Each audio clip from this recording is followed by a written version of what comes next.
Bueno, bienvenidos. Hoy vamos a continuar con el tema 7 de máquinas de estado. Ya cubrimos los primeros 4 temas que fue hablar sobre generalidades de las máquinas de estado. En general, importante recordar un par de cosas de acá que me interesa. Bueno, las máquinas de estado tienen pues una estructura, ¿verdad? Que ya conocimos en el tema 4.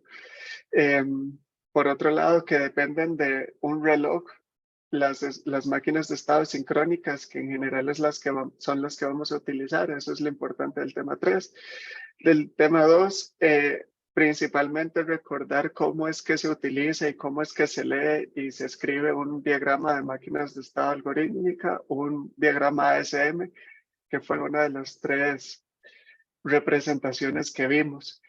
Y hoy vamos a cubrir el tema 7.5 y 7.6 y además el tema 7.7. ¿Ok? Entonces, moviéndonos al tema 7.5, como hablábamos, las máquinas de estado sincrónicas dependen de un reloj y vimos que eso es porque tenemos 2 registros, que es básicamente un conjunto de flip-flops. El registro de las entradas, que lo que van a hacer es memorizar las entradas que obtuvimos, y por otro lado un registro de variables de estado, que era la memoria de estados, ¿verdad? Y eso es precisamente para recordar el estado presente y poder calcular así el próximo estado. Entonces vamos a hablar un poco de en qué momento es que suceden cada una de esas cosas, ¿ok? Algo importante es que el reloj, bueno, pues tiene como borde activo, vamos a ver como el flanco creciente va a ser vamos a ver, el reloj vamos a utilizarlo dependiendo de la memoria que estemos viendo, ya sea la de entradas o la de variables de estados, un flanco diferente. Para unos es importante el flanco creciente y para el otro es importante el flanco decreciente. Ahora, T sub CI es el semiciclo inactivo del reloj, que es cuando el reloj está en bajo, y T sub CA es el semiciclo activo del reloj, ¿verdad? Como pueden ver aquí arriba. Ahora, y esto es pura definición de conceptos y ahorita analizamos un poquito más este diagrama de tiempos. T sub R es el tiempo de respuesta de las entradas, ¿ok? Y T sub G es el tiempo de respuesta del bloque de lógica combinacional G, ¿verdad? Y si recordamos bien, esa función G es el tiempo que nos tomaba procesar las entradas y calcular el próximo estado, era la función de próximo estado. T sub RM es el tiempo de respuesta de la memoria. ¿Ok? El T sub CU es el setup, el de hold, ¿verdad? Que ya los conocemos. T sub W es el ancho de pulso mínimo del reloj, dado por el fabricante. Y bueno, el tiempo en bajo mínimo, ¿verdad? Del reloj va a ser la suma del tiempo de respuesta de las entradas más el tiempo de cálculo del próximo estado más el tiempo de setup. Y el tiempo en alto mínimo del reloj va a ser básicamente eso que está ahí. Se calcula de 2 formas, ¿verdad? El tiempo de respuesta de la memoria menos el tiempo de respuesta de las entradas, si esa resta es mayor que 0, ¿verdad? Y en caso contrario va a ser el ancho de pulso mínimo del reloj menos el tiempo de respuesta de las entradas, en caso de que la resta que vimos arriba fuera diferente. Ahora, ¿qué es importante notar de acá? Ahora sí, analizando un poquito el diagrama de tiempos. Vean qué pasa. La memoria de las entradas va a ser activada por el flanco decreciente del reloj. Si ustedes aprecian acá, ¿verdad? Nosotros tenemos la señal de reloj y vamos a tener el vector de entradas X, ¿verdad? Y vean que cuando el flanco, ¿verdad? Decreciente, o sea, cuando el reloj cae en ese flanco decreciente, es que nosotros vamos a actualizar las entradas. Y vean que aquí está este tiempo de respuesta de las entradas. Es precisamente el tiempo que le toma a esos flip-flops pasar desde el flanco del reloj, ¿verdad? Desde que pueden leer las entradas hasta que ya las ponen en sus salidas Q. ¿Ok? Entonces, en el flanco decreciente leemos entradas. ¿Ok? Ahora, mientras el reloj está en bajo, como ya actualizamos las entradas, lo que falta es calcular el próximo estado con base en esas entradas. Por eso este tiempo de TG. Ok, nosotros calculamos las entradas y tenemos que asegurarnos que este cálculo esté listo a tiempo para el tiempo de setup de la memoria de variables de estado, ¿verdad? Recuerden que los flip-flops necesitan que se respete un tiempo de setup, o sea, las entradas al flip-flop tienen que estar listas un tiempo de setup antes de que suceda el flanco, ¿ok? Entonces, se actualizan las entradas, bueno, cada flanco del reloj, actualizamos las entradas, ya una vez que actualizamos las entradas, calculamos el próximo estado, respetamos el tiempo de setup y viene el flanco creciente. Con el flanco creciente vamos a estar actualizando las variables de estado, ¿verdad? Que son este vector Y minúscula. Y este es el tiempo de respuesta de la memoria de variables de estado, similar al TRE, solo que el TRE es de entradas y el TRM es de variables de estado. Y en todo este tiempo, ¿verdad? Hay que pues respetar el tiempo de setup y de hold. Y bueno, en cada semiciclo va a estar saliendo, ¿verdad? Acá vamos a estar volviendo a leer las entradas y así sucesivamente. ¿Qué pasa en este tiempo activo? Posiblemente en este momento nosotros vamos a estar activando o desactivando salidas. Una vez que nosotros actualizamos las variables de estado, ¿verdad? Entonces puede que hayamos transicionado de un estado a otro y entonces en este momento estaríamos de nuevo calculando la función de salidas, ¿ok? Pero entonces, esto es un pequeño resumen de cómo es que suceden las cosas. Ahora, ¿qué más es importante? Bueno, ¿cuál es la frecuencia máxima del reloj, verdad? La frecuencia máxima del reloj va a ser el tiempo del semiciclo inactivo mínimo más el tiempo de semiciclo activo mínimo, ¿verdad? Uno entre esa suma. De manera que, ¿verdad? De nuevo se vuelve uno entre el periodo. Y aquí estamos calculando, ¿verdad? ¿Cuánto es que debería valer el tiempo del ciclo inactivo y el tiempo del ciclo activo, ¿ok? Entonces, lo importante es, como ya lo habíamos mencionado en clases anteriores, hay que recordar que los flip-flops tienen un tiempo de retardo, ¿verdad? Entre que leen las entradas y actualizan su salida. Además, los flip-flops necesitan que se respete un tiempo de setup y un tiempo de hold. Y finalmente, hay que asegurarse de que los flip-flops reciban las entradas a tiempo, ¿verdad? Ni tarde ni muy antes, para no perder datos. Y es por eso que tenemos que asegurarnos de que el tiempo que nos toma resolver la lógica combinacional de próximo estado suceda antes del tiempo de setup del registro de variables de estado, ¿ok?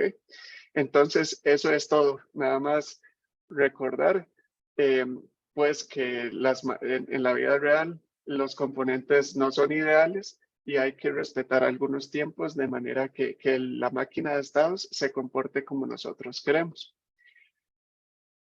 Ahora, ¿qué pasa con las salidas? Que era el tema ahí faltante un poco. Recuerden que teníamos dos tipos, salidas incondicionales y salidas condicionales. Entonces, en las salidas condicionales, vamos a ver más bien primero las incondicionales. Recuerden que las incondicionales Se actualizaban una vez que se entra al estado correcto. No hay que preguntarse por ninguna entrada. Simplemente, por ejemplo, en ejemplos anteriores, entrábamos al estado B y ahí activábamos una salida. Entonces, si ustedes ven, las incondicionales suceden cuando nosotros actualizamos las variables de estado, que es en el flanco creciente. Entonces, esperamos el tiempo en que le toma el flip-flop actualizar esas variables, ¿verdad? Sus salidas. Y entonces ya en este momento sabemos cuál es el estado presente, porque ya lo acabamos de leer. Y entonces nos toma un tiempo de calcular la función, ¿verdad? De cuál es el próximo estado. Y entonces, en este momento, una vez que ya actualizamos las entradas de esos flip-flops y calculamos el próximo estado, aquí encendemos o apagamos las salidas según sea necesario, ¿verdad? Entonces, como entramos en un estado, esperamos los tiempos y después de sus cálculos, actualizamos las salidas. No hay que esperar por las entradas. Ahora, ¿qué pasa con las salidas que son condicionales? Y veamos desde aquí hacia la derecha. Nosotros tenemos que ver en qué estado estamos, ¿verdad? Entonces, igual que hay que hacer toda esta espera, desde actualizar el próximo estado y calcularlo. Pero no es suficiente saber en qué estado estamos porque son condicionales, o sea, es una combinación que depende de en qué estado estamos y además cuánto valen sus entradas. Y por lo tanto, ya para este momento conocemos en qué estado estamos, pero no cuál es el valor de las entradas. Por eso son condicionales. Y hay que esperar entonces a que caiga el flanco decreciente, ¿verdad? Porque en este momento es que leemos las entradas. Y entonces hay que esperar nuevamente el tiempo de respuesta de las entradas, ¿verdad? El registro de entradas, o sea, que los flip-flops en la entrada pasen sus entradas a las salidas y que se vuelva a calcular la misma función de salidas, el TF, el tiempo que toma calcular la función F. ¿Ok? Y ya una vez que esperamos todos estos tiempos hasta este momento, es que estaríamos encendiendo las salidas condicionales. Por eso es que a las salidas condicionales también se les conoce como salidas retardadas, porque no suceden de inmediato como las incondicionales. En las incondicionales leíamos el estado, calculábamos próximo estado y de una vez las encendíamos. Para las condicionales hay que hacer lo mismo, calcular el próximo estado, pero además hay que leer qué entradas tenemos. Y entonces en ese momento, ya después de calcular la función de salidas, aquí es que calculamos pues la salida, ¿verdad? Y eso sería básicamente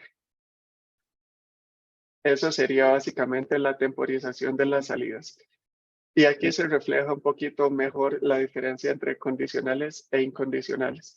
Nuevamente, un dato importantísimo en este tema de temporización. En el flanco decreciente actualizamos entradas. En el flanco creciente actualizamos próximo estado. ¿Ok? Los flip-flops. Entonces, ¿qué necesitaríamos? Bueno, necesitamos que los flip-flops de la memoria de entradas sean activados por flanco decreciente y necesitamos que los flip-flops de la memoria de variables de estados sean activados. Entonces, ¿por qué? Por flanco creciente. ¿Ok? Y esa es la diferencia. Muy bien. Ya visto el tema de sincronización, vamos a hablar un poco del procedimiento de diseño de una máquina sincrónica. ¿Ok? Entonces, inicialmente vamos a comenzar haciendo una definición del problema. Esa definición del problema, pues va a ser, se puede ver de diferentes formas, ¿verdad? Nosotros estaríamos intentando, en este caso, crear un diagrama ASM que nos explique de qué estado a qué estado deberíamos transicionar, qué salidas deberíamos encender o apagar y en qué momento, ¿verdad? Para esto necesitamos, como les decía, dos cosas. Una definición de estados, ojalá, y también un diagrama ASM que nos explique el funcionamiento del sistema. Ahora, una vez que nosotros ya hicimos ese diseño, ¿verdad? Del diagrama ASM, hay que evaluar que esté bien hecho. Sería ideal, como hacíamos en el tema de redes iterativas, al utilizar un par de palabras de prueba. O en este caso serían como escenarios de prueba, ¿verdad? En que utilizamos diferentes combinaciones de entradas de manera que se recorra todo el diagrama SM, cada posible ramificación, cada vez que preguntamos por una variable de entrada o lo que sea, tratar de recorrer todos los caminos de ese diagrama SM en papel y asegurarnos que todos los caminos se están comportando de manera adecuada y que las salidas se están encendiendo y apagando y estamos transicionando de manera adecuada. Si no está bien, volvemos al inicio, a replantear esa definición, ¿verdad? Si sí está bien, vamos a pasar a la síntesis. ¿Qué es la síntesis? Bueno, nosotros tenemos un diagrama SM, ahora queremos construir el circuito. Entonces, la síntesis consiste en agarrar esa definición que hicimos, que ya por lo menos estamos seguros que el diagrama SM funciona. El problema estaría en cómo lo implementamos, ¿verdad? Cómo lo sintetizamos. Pero la definición en papel sirve. Entonces, pasamos a la etapa de síntesis. En esta etapa, ¿qué vamos a tener? Bueno, vamos a tener mapas de Karnoff para calcular la función de salida y las funciones de las variables de próximo estado y demás, ¿verdad? Básicamente, la síntesis es agarrar el diagrama SM y trasladarlo a un diagrama esquemático, a un esquemático que me interconecte todos los componentes. Lógica combinacional, flip-flops, muxes y demás componentes que necesitemos. Y lo probamos, ¿verdad? De nuevo, aquí hay que invertir un buen tiempo probando este sistema, porque una cosa es que la definición en papel sirviera, pero como nosotros ya vimos, los componentes no son ideales. Entonces, tal vez no usamos el reloj adecuado o la frecuencia adecuada del reloj. Tal vez la lógica combinacional no es la más pequeña, ¿verdad? Tal vez podemos ahorrarnos ahí algunas compuertas o algo que nos acelere el tiempo.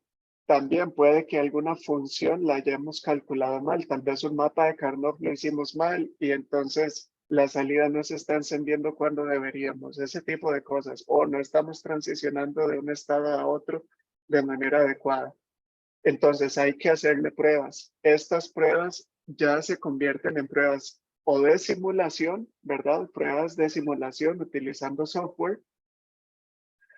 O también más adelante, una vez que ya el circuito está impreso, ya sea en una protoboard o está implementado en una FPGA o ya es un microprocesador, ¿verdad? Un Intel i7, ¿verdad? Se le hacen pruebas físicas al hardware, ¿verdad? Al circuito que diseñamos. Y si no está bien, bueno, como nosotros ya estábamos seguros de que la definición de estados y el diagrama SM era correcto, entonces lo que hay que revisar ahora es que esa síntesis sea correcta. Si esa prueba no pasa, lo que pasamos a replantear nuevamente es la síntesis. Ahora, podría haber, ¿verdad? Podría suceder el escenario en que, bueno, hasta esta prueba nos dimos cuenta que la definición que hicimos estaba mal, el diagrama SM. Pero por eso es tan importante que esta etapa de evaluación se haga lo mejor posible, para que más adelante no tengamos que retroceder un montón a replantearnos nuestro diagrama SM o nuestra definición de estados, ¿verdad? Hay que ir, ojalá, revisando etapa por etapa que cada paso haya sucedido de la manera apropiada para que si alguna prueba no pasa, nos devolvamos solo un paso, no hasta el inicio. Y bueno, si la prueba pasa, pues ya tenemos un circuito diseñado, ¿verdad? Y ya llegaríamos a su fin. Y esto lo podemos, este procedimiento, ¿verdad? Lo podemos dividir en dos partes o en dos etapas, ¿verdad? Vamos a estar hablando en las próximas clases, en esta y la próxima, de la primera etapa, que es la etapa de definición o de diseño. Y luego la segunda etapa va a ser la etapa de implementación o la etapa de síntesis, ¿ok? Ahora, aquí me voy a detener un momento nada más para comentarles que este diagrama es muy simple, ¿verdad? Se ve súper sencillo. Hay diagramas más complicados que detallan un poquito más qué pasa en la definición y en la síntesis, en la evaluación y la prueba, ¿ok? Pero a como está este diagrama, ojalá que ustedes lo puedan recordar toda su vida porque no es solo útil para el diseño de circuitos digitales. Esto es válido para casi que cualquier diseño, ¿ok? Ya sea de software, de hardware, digital o analógico. Cualquier proyecto en el que ustedes vayan a trabajar más adelante debería tener estas etapas bien hechas, ¿ok? Cuando plantean el proyecto, bueno, en la definición nosotros hablamos de estados y de un diagrama SM. En otros ámbitos, esa definición podría ser una lista de requerimientos. ¿Ok? Esas definiciones tienen que estar bien hechas, tienen que ser completas y no ser ambiguas, ¿verdad? O sea, que uno las lee y que no le queden dudas, ¿verdad? Cada requerimiento que esa definición pida tiene que ser bien claro, de manera que uno lo lea y casi que ya se esté imaginando la solución o la forma en que uno lo va a implementar, ¿ok? La evaluación. Muchas veces esta etapa de definición y evaluación en muchos proyectos se subestima. Se comienza a hacer, por ejemplo, la síntesis desde antes de ya tener una definición bien clara, bien completa. Y eso trae problemas porque posiblemente luego hay que devolverse o cambiar cosas que uno ya hizo. Entonces, cada etapa debería irse completando de manera secuencial. No es muy prudente, no les recomiendo que cuando ustedes ejecuten un proyecto hagan en paralelo estas etapas, ¿ok? Cuando es definición, traten de terminar esa definición bien, evaluarla de manera adecuada, revisarla con los expertos o las personas interesadas y una vez que uno tiene la aprobación de esa definición, pasar ahora sí a hacer la síntesis o la implementación del sistema, ¿ok? Porque, ¿qué pasa? Si uno hace las cosas en paralelo, como les digo, puede que la definición esté mal o esté incompleta o no sea clara y entonces haya que hacer esa etapa de síntesis una y otra vez, ¿ok? Si hacemos esto de manera secuencial, de manera ordenada y respetando bien como, ¿verdad? Asegurándonos de que cada etapa estuvo bien hecha. La definición la hacemos una vez bien, la revisamos un par de veces y una vez que está bien, nos concentramos en la síntesis y listo, ¿verdad? Entonces, este diagramita tal vez no es muy complejo, tal vez no es muy detallado, pero sí me permite explicarles que es muy importante que los proyectos en los que vayan a trabajar, como les decía, indiferentemente del problema que vayan a solucionar, este, es muy importante seguirlo, ¿verdad? Este diagrama, pues, nos da una guía muy clara de cómo ejecutar bien un proyecto, o una implementación, o un diseño, o un circuito, ¿ok? Y precisamente por eso es lo que vamos a estar siguiendo para el diseño de circuitos digitales, en este caso, ¿verdad? De máquinas de estado. Entonces, en esta primera etapa, ¿verdad? La etapa de diseño hay que hacer dos cosas. La primera va a ser definir, bueno, hacer una definición, descripción y evaluación. Y vamos a hacer un ejemplo hoy sobre esta etapa. El segundo paso, que también entra en esta etapa, es que, como ya hemos visto desde redes iterativas, no siempre la definición de estados que hacemos es la más óptima, ¿verdad? Tal vez hay mejores formas de solucionar el problema.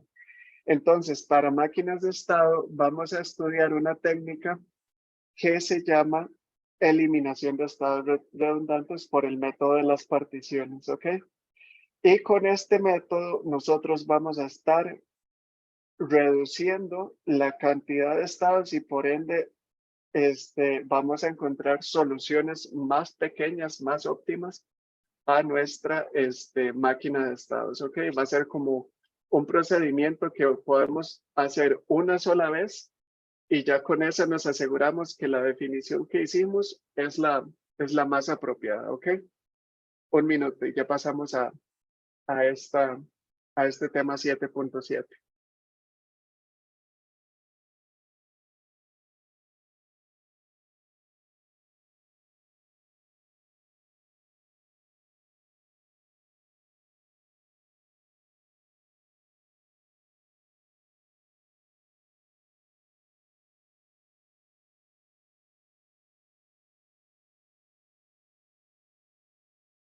Bueno, muy bien. Entonces, continuando, pasamos al tema 7.7.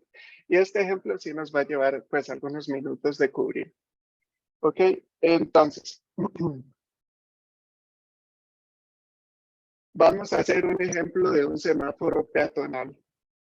Entonces, en una carretera, los peatones disponen de una zona de seguridad para su paso.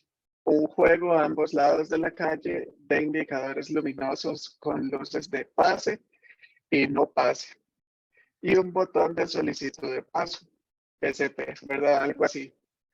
Los vehículos a su vez cuentan con un bloque de 3 indicadores compuesto por luz verde, luz amarilla y luz roja en cada sentido de la calle. O sea que tenemos básicamente un semáforo vehicular y semáforos peatonales, ¿ok? Y ahí ustedes pueden ver dónde es que está cada una de esas señales, ¿verdad? Tenemos, ¿qué serían estas, verdad? Pues salidas. La luz roja, luz amarilla, la luz verde, la luz de pase y la luz de no pase. Ahora, SP, ¿qué es? SP es un botón de solicitud de paso y eso se va a convertir en una entrada para nosotros.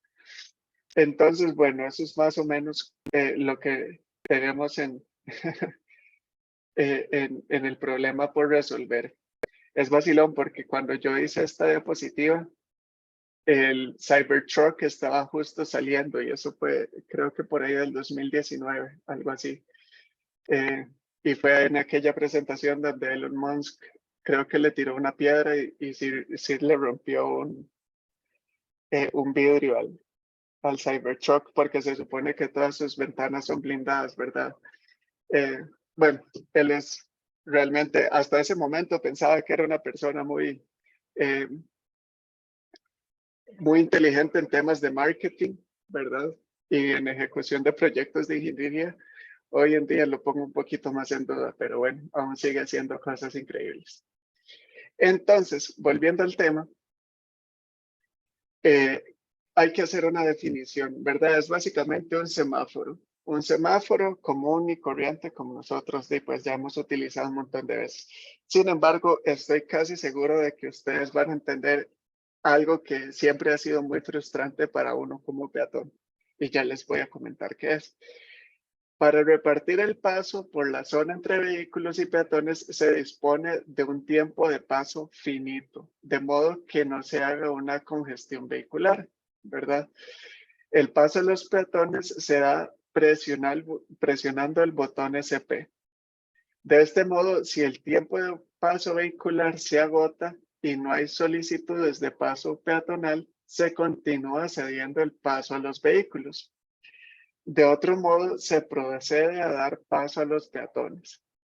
En estas condiciones, el tiempo de luz verde puede prolongarse desde un mínimo, TV mínimo, para evitar congestionamiento hasta cualquier valor que se define hasta que se dé una solicitud de paso peatonal. Ok, todo esto, ¿qué quiere decir? Bueno, que si nadie ha presionado el botón, el, el, el semáforo va a estar en verde para que los carros pasen y evitar presas, ¿verdad? Ahora, hay un tiempo de verde mínimo. La solicitud de paso peatonal debe ser memorizada para ser atendida al vencerse el tiempo de verde mínimo. Por el contrario, una solicitud de paso peatonal después del tiempo de verde mínimo será atendida de inmediato, pues ya los vehículos disfrutaron de su tiempo de paso. Y esto es precisamente lo que tal vez la gran mayoría de la población no entiende, que hay un tiempo de verde mínimo. Entonces, si alguien presionó un botón, ¿verdad? Se dio el paso peatonal, ¿verdad? Se puso rojo y uno pudo caminar la calle. y alguien llegó tarde, ¿verdad? Justo cuando está amarillo y ya se va a cambiar, ¿verdad? A rojo y vuelven a presionar el botón, el semáforo no se va a volver a poner en rojo de inmediato, porque en general ellos tienen igual implementado un tiempo de verde mínimo, ¿verdad? Entonces, que por lo general puede ser, bueno, ahí cada semáforo tendrá su implementación, pero bueno, sí, esa es la cosa, ¿verdad? No es que siempre que uno presione el botón se le habilita el paso a los peatones, hay que respetar un tiempo de verde mínimo.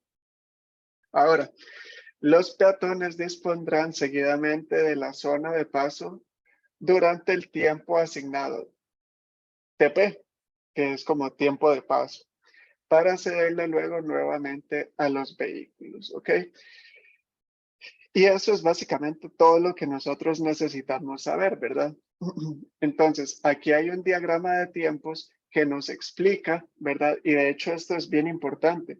Muchos problemas en el ámbito de circuitos digitales no van a venir explicados precisamente por una definición como la que acabamos de ver anteriormente.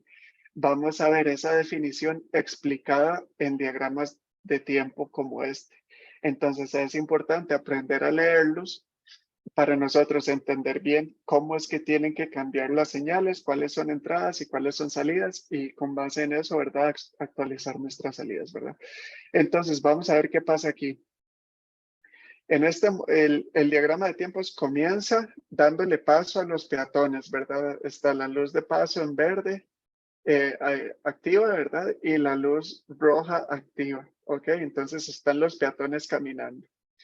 Luego, se acaba el tiempo de paso y entonces, ¿qué pasa? Hay un tiempo prudencial, ¿verdad? Que se da entre que terminó esta luz verde de paso y en que se activa la luz verde de los carros, ¿verdad?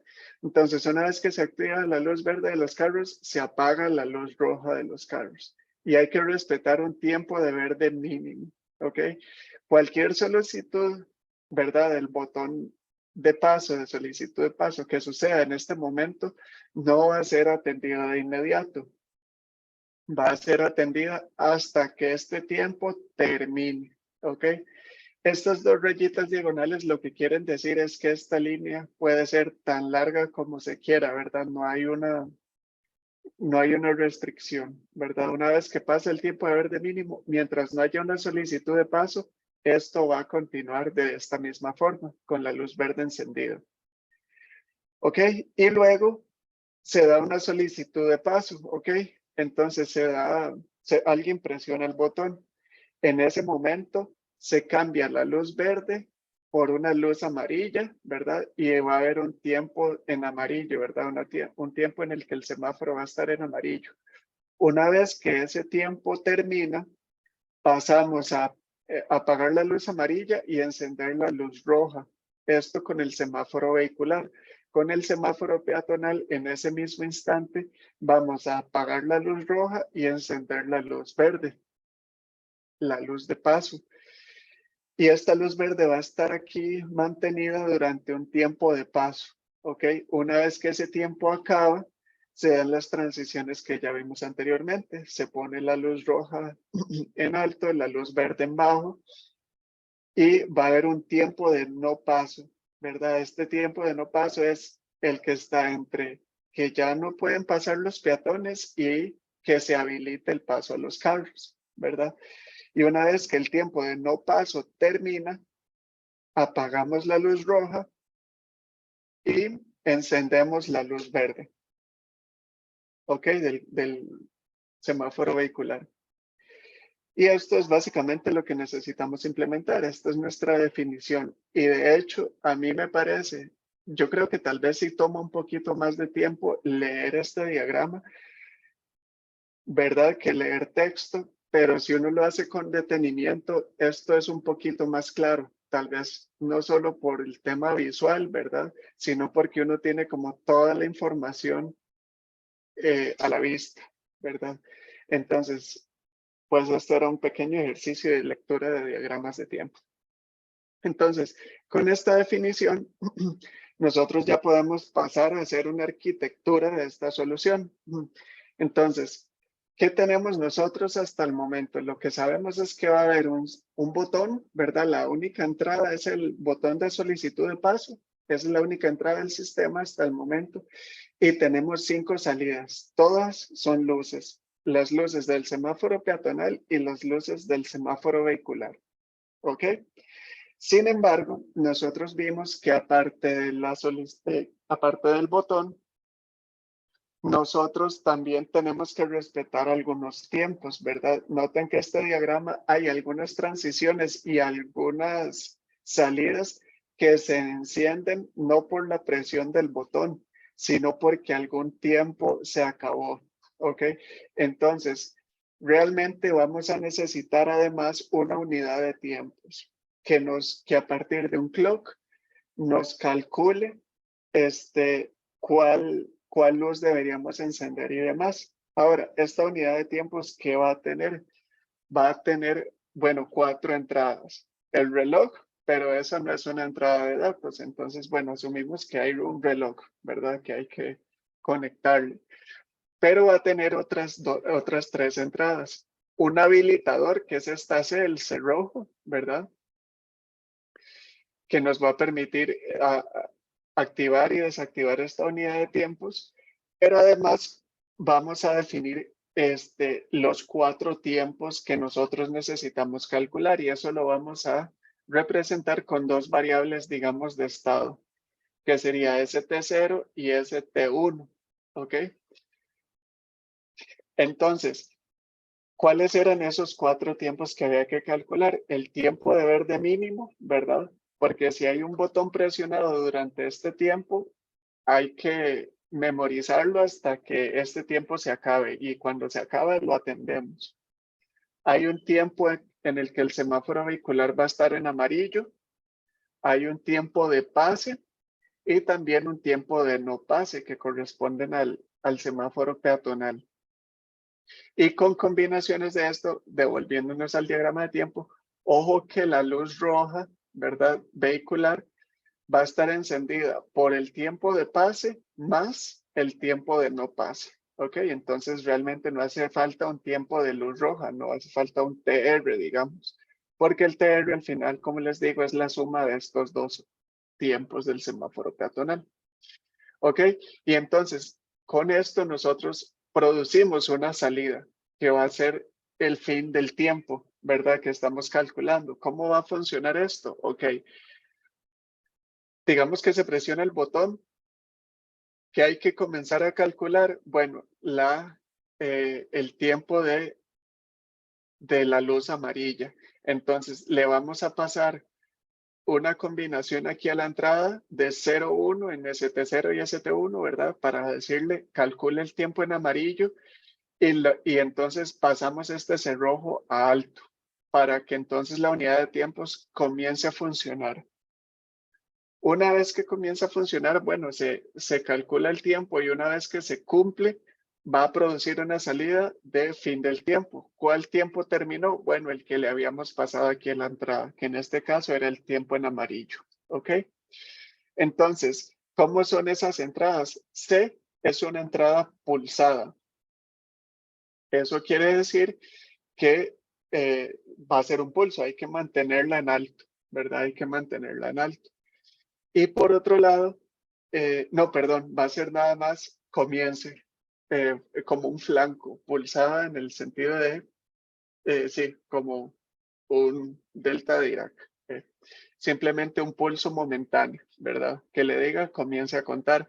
Ahora, las entradas ST0 y ST1 sí son entradas de nivel, que las vamos a mantener estables, ¿verdad? En la combinación necesaria todo el tiempo en que se está calculando ese tiempo, ¿verdad? De manera que podamos recordar cuál es el tiempo que estamos calculando, ya sea el tiempo en amarillo, el tiempo de verde, el tiempo de pase o el de no pase. Ahora, esto tiene sentido, ¿verdad? Podemos modificar esta unidad de control, ¿verdad? De manera que ya no son solo 5 salidas, las 5 salidas del sistema, que son las luces. Pero además, esta unidad de control va a tener que decirnos cuál tiempo comenzar a calcular y en qué momento. Entonces, para esta unidad de control, vamos a agregar estas tres salidas, ¿verdad? Que son las de estado, de los tiempos, para decir cuál tiempo calcular, y la salida C, que sería el cerrojo de esta unidad de tiempos que va a ser pulsada, va a ser nada más una activación momentánea que diga comience a contar.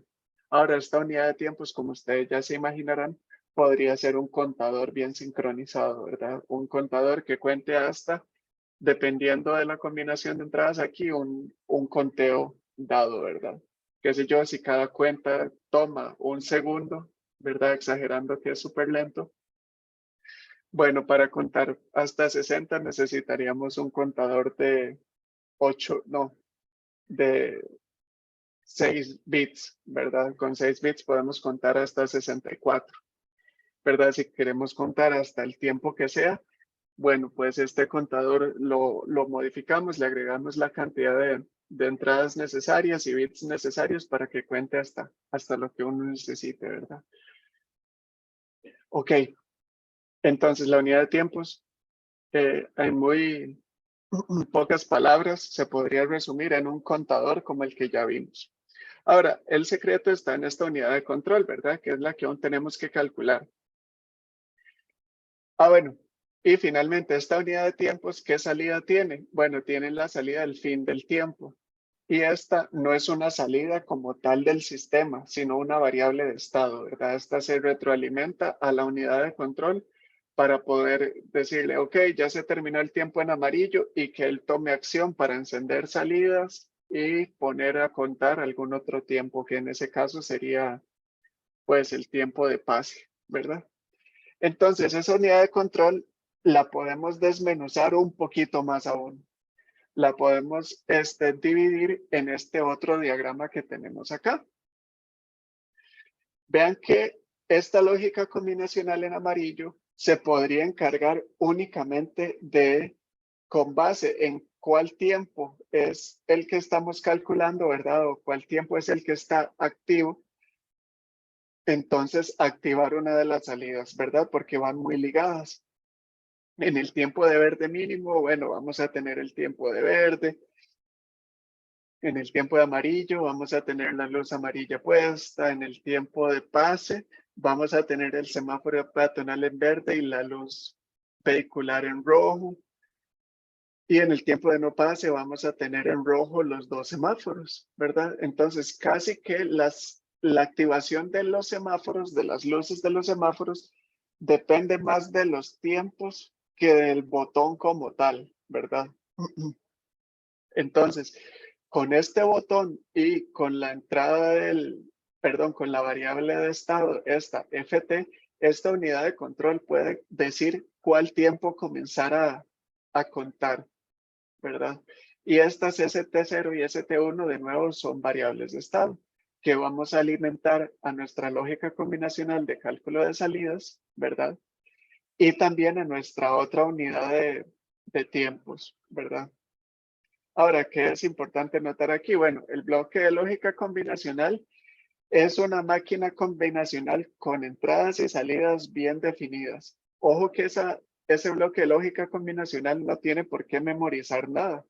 Simplemente, conforme recibe las entradas de ST0 y ST1, esa lógica combinacional debería decir cuáles salidas se enciende y cuáles apago, ¿verdad? Sin necesidad de memorizar nada.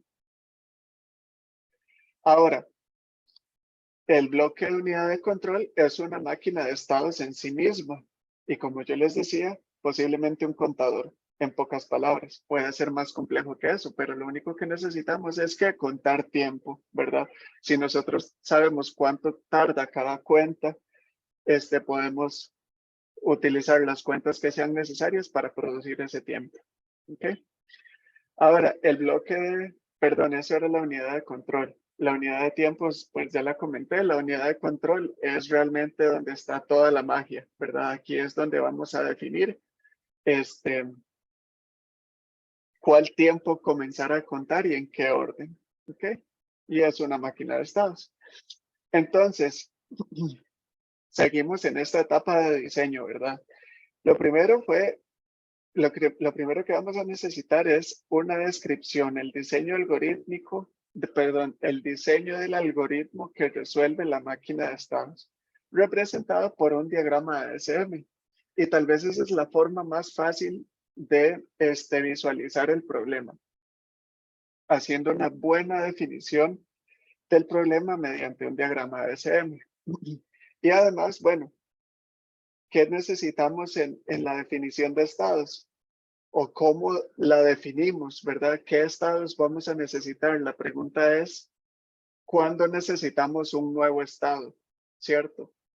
Entonces, ¿en qué situaciones de una máquina de estados corresponde a un estado? Bueno, uno definiría un estado nuevo si si hay un cambio de las entradas que lo provoque, ¿ok?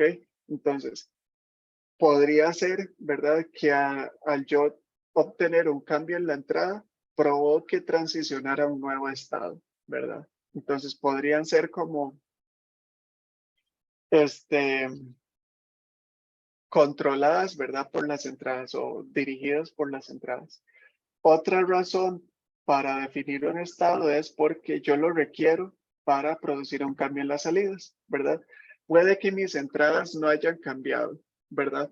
Pero yo necesito un estado donde la luz está encendida y también otro estado donde la luz esté apagada, ¿verdad? Aunque las entradas no hayan cambiado, que es el caso de hecho de este sistema un poquito, ¿verdad? No precisamente hay que presionar el botón para nosotros provocar un cambio en las luces, ¿verdad? Entonces, a veces un estado nuevo va a ser requerido para producir un cambio en las salidas. Y otra razón es para producir un retardo. ¿Ok? Simplemente como nosotros ya vimos el tema de temporización, sabemos que el tema de transicionar de un estado a otro toma un ciclo completo del reloj, ¿verdad? Porque cuando es que actualizamos los estados, las variables de próximo estado, en los flancos crecientes. En los flancos crecientes, actualizamos nuestro estado, ¿ok? Y entonces, como hay que esperar un ciclo completo del reloj para actualizar los estados, podríamos producir retardos a partir de esas transiciones, ¿ok? Y entonces, así es como se vería el diagrama SM para ese problema que estábamos comentando y vamos a leerlo un poquito. Bueno, realmente vamos a leerlo todo para ver si tiene sentido. Y esta es la parte que yo les decía, bueno, y esta es la unidad de control. Esta es la parte que yo les decía que es la etapa de evaluación y es recorrer esto en el papel para asegurarnos que está funcionando como debería. Porque bueno, yo puede que haya hecho, ¿verdad? Qué sé yo, este diagrama de estados, este diagrama de SM, pero no precisamente es correcto. Vamos a recorrerlo a ver si tiene sentido. Entonces nosotros iniciamos cargando el tiempo en verde mínimo, ¿verdad? Y estamos en el estado A. Entonces, como cargamos el tiempo de verde mínimo, vamos a activar la salida C, que era comience a contar el tiempo. Y pasamos al estado B. En el estado B, el tiempo de verde mínimo aún no ha vencido, ¿ok? Entonces, como estamos ahí, como está en verde el semáforo vehicular, hay que preguntarnos si hubo una solicitud de botón o no. Si no hubo una solicitud de botón, vamos a preguntarnos si ya terminó el tiempo de verde mínimo, ¿verdad? El FT. Si ya tenemos esta señal, bueno, en el caso de que no la tengamos, no haya terminado el tiempo y tampoco tengamos una solicitud de botón, nos vamos a mantener ahí, en el estado B. Y en este estado, ajá, en el estado B, ¿ok? Ahora, si, si hay una solicitud de paso, ¿qué sucede? Bueno, hay que preguntarnos si ya terminó el tiempo igual. Ya terminó el tiempo de verde mínimo. En el caso en el que sí, ¿qué va a pasar? Vamos a comenzar a calcular el tiempo en amarillo, porque ya terminó el tiempo de verde mínimo y hubo una solicitud de paso. O sea, hay que darle paso a los peatones. ¿Ok? Ahora, si hay una solicitud de paso, pero el tiempo en verde no ha vencido, hay que pasar a un estado E, donde el tiempo de verde mínimo no ha vencido y ya hay una solicitud de paso. Por eso había que memorizarlo.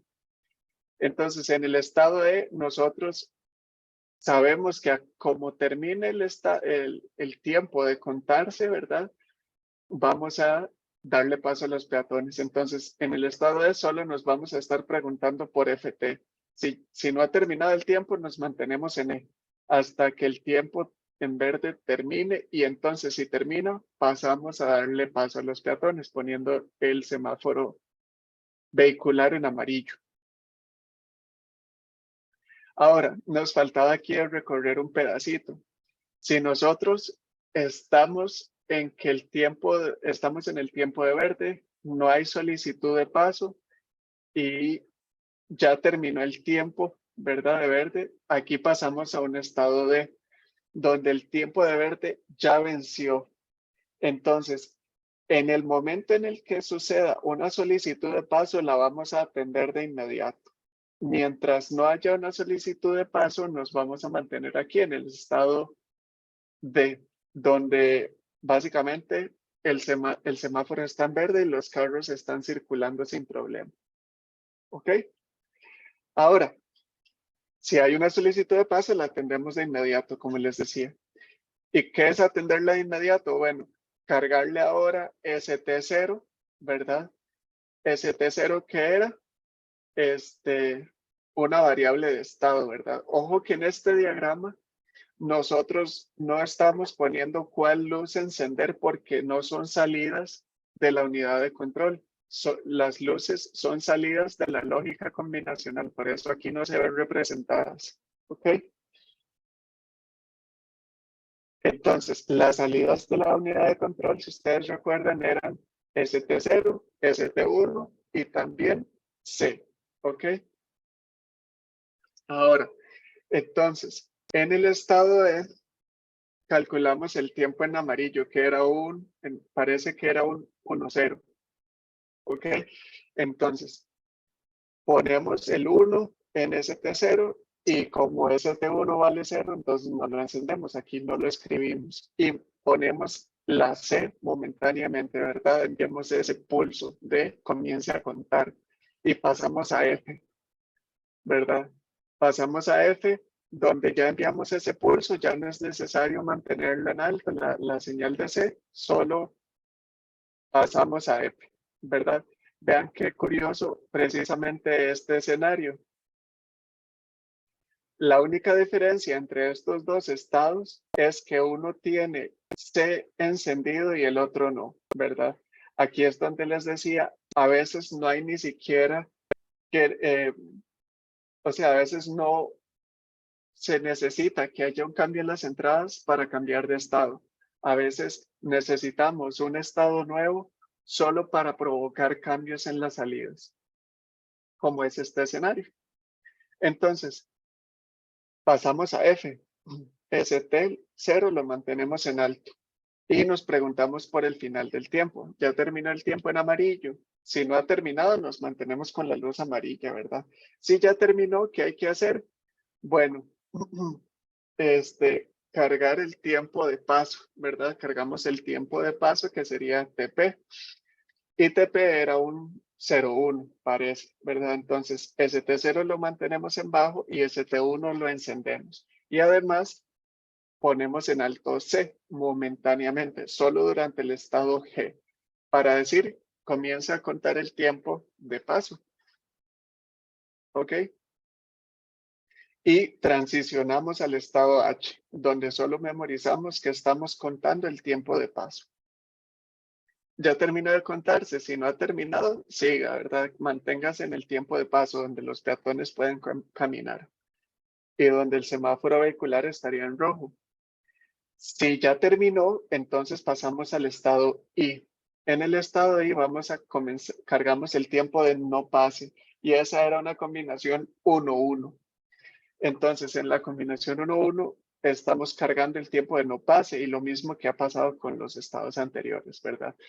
encendemos momentáneamente C y luego pasamos a J donde bajamos la salida C, la ponemos en bajo. Y en J nos preguntamos otra vez, ¿verdad? Ojo que estamos en el tiempo de no pase. Algo muy importante es, vean que durante todo esto, desde el estado E hasta el J, no nos preguntamos por el botón, porque realmente no es importante. Ya de todas formas estamos en el proceso de darle paso a los peatones. Uno no esperaría que presionen el botón y si lo presionan realmente el sistema no debería cambiar nada. Ya está a punto de ponerse en verde para que ellos pasen. Entonces, durante todo este tiempo no es necesario revisar el botón. ¿Cuándo vuelve a ser importante? Bueno, cuando ya se está acabando el tiempo, ¿verdad? Cuando ya se ponen en no paso. Ya para el tiempo de no paso, el semáforo peatonal va a estar en rojo. Y en ese caso, sí puede pasar esa persona, ¿verdad? Que iba a intentar pasar, pero se le puso en rojo y entonces presiona el botón para ver si se le pone en verde otra vez inmediatamente, ¿verdad? Entonces, sí podría haber una solicitud de paso. Pero ¿cómo nos preguntamos? Bueno, primero nos preguntamos si ya terminó el tiempo de no paso. Si no ha terminado, preguntamos por el botón. Si no hay solicitud de botón, nos mantenemos en J. Si sí hay solicitud de botón, vamos a memorizar en el estado K que sí hubo una solicitud de botón, ¿verdad? No, no hay paso y sí hay solicitud de paso, ¿verdad? Entonces, eso es el estado K. Vamos a memorizar que alguien quiere pasar, pero no se le puede dar el tiempo aún. Ahora, si ya terminó el tiempo de no paso, vamos a preguntar igual por el botón. Si no hay ninguna solicitud del botón, vamos a pasar al estado A, donde comenzamos a cargar el tiempo en verde. ¿Ok? Si hay solicitud de paso, vamos a pasar a I. ¿Ok? ¿Y qué debería pasar en I? Bueno, nosotros deberíamos encender C y la combinación ST0 y ST1 en 00, que es cargar el tiempo de verde. Si ustedes ven, es lo mismo que en el estado A, que estamos cargando el tiempo de verde. ¿Ok? En este caso, cargamos el tiempo de verde, pero ya hubo una solicitud de botón, de hecho, de los dos lados, del lado izquierdo y del lado derecho. En ambos escenarios ya revisamos el botón y alguien lo presionó. Entonces, alguien quiere pasar, entonces pasamos al estado I, donde comenzamos a cargar el tiempo en verde, pero además nos devolvemos al estado E, donde aún no ha vencido el tiempo verde mínimo y ya hay solicitud de paso. ¿Ok? Y eso es básicamente el diagrama ASM. Y bueno, yo tratando de recordar cuáles eran los tiempos y precisamente aquí yo había agregado la tablita de los tiempos, ¿verdad? Y eso es nada más para recapitular. En A estamos cargando el tiempo de verde mínimo, que es un 00. Por eso aquí no ponemos ni ST0 ni ST1, porque están en 0.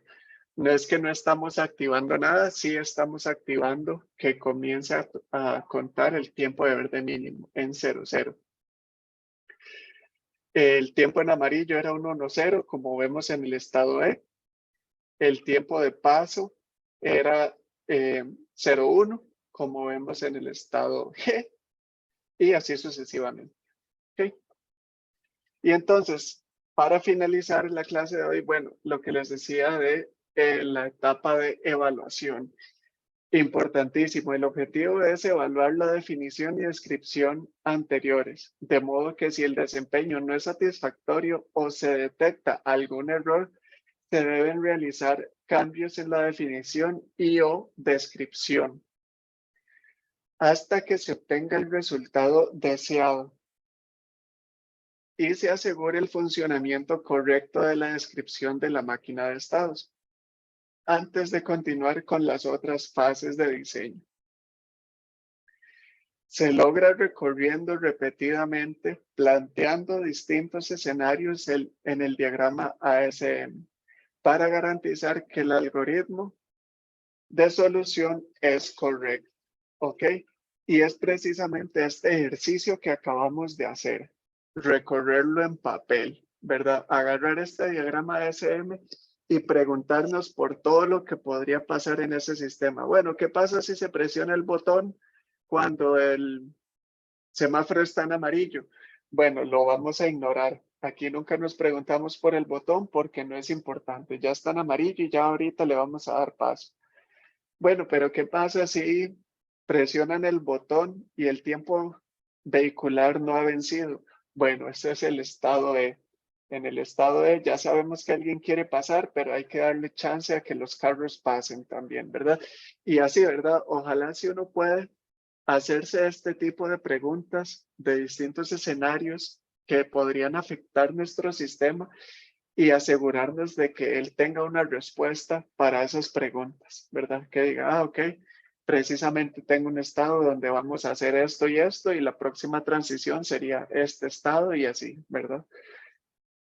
Si nosotros tenemos esta descripción del diseño de la solución bien hecha, posteriormente va a ser nada más agarrar este diagrama y pasarlo a una implementación en compuertas o a un código de software que lo solucione o lo que sea, ¿verdad?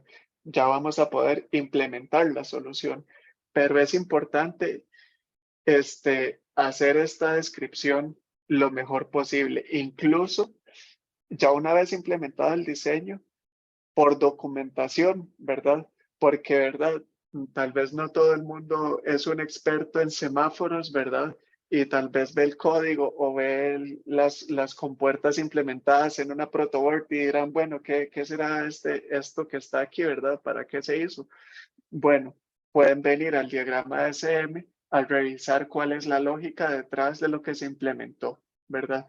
Entonces, el diagrama de SM puede servir en esta etapa de diseño, ¿verdad? Para asegurarnos que describimos bien la solución, pero posteriormente también para tener un respaldo de cómo es que debería funcionar el sistema, ¿verdad?